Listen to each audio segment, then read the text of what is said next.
আসসালামু আলাইকুম সুপ্রিয় দর্শক, সংসদ মানক আর না মানক, গণভোটের রায় আমরা বাস্তবায়ন করব।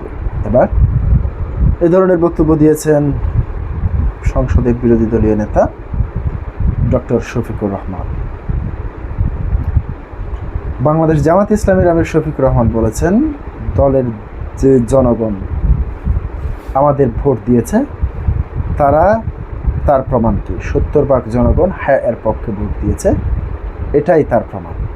আমরা হ্যাঁ এর পক্ষে ছিলাম, আমরা হ্যাঁ এর পক্ষে আছি, আমরা দেখিয়ে যাব এই সংসদ মানক আর না মানক, গণভোটের রায় আমরা বাস্তবায়ন করব ইনশাআল্লাহ।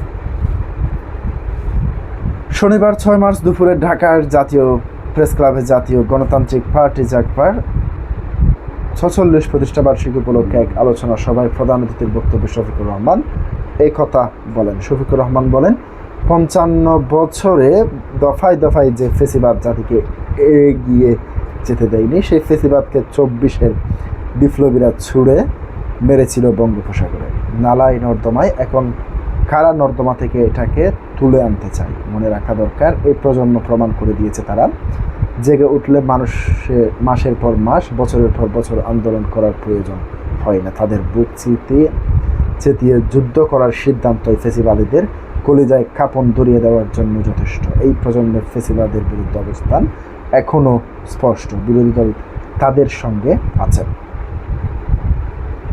বিরোধী দলীয় নেতা বলেন, যেদিন গণভোটের গণরায়কে অস্বীকার করা হয়েছে, সেদিন থেকেই নতুন করে আবার ফেসিবাদের যাত্রা বাংলাদেশে শুরু হয়েছে। আমরা এই যাত্রা কদম কদম যাত্রা থামিয়ে দেব ইনশাআল্লাহ, আমরা এগোতে দেব না। প্রিয় দর্শক, আজকে পর্যন্তই। আসসালামু আলাইকুম।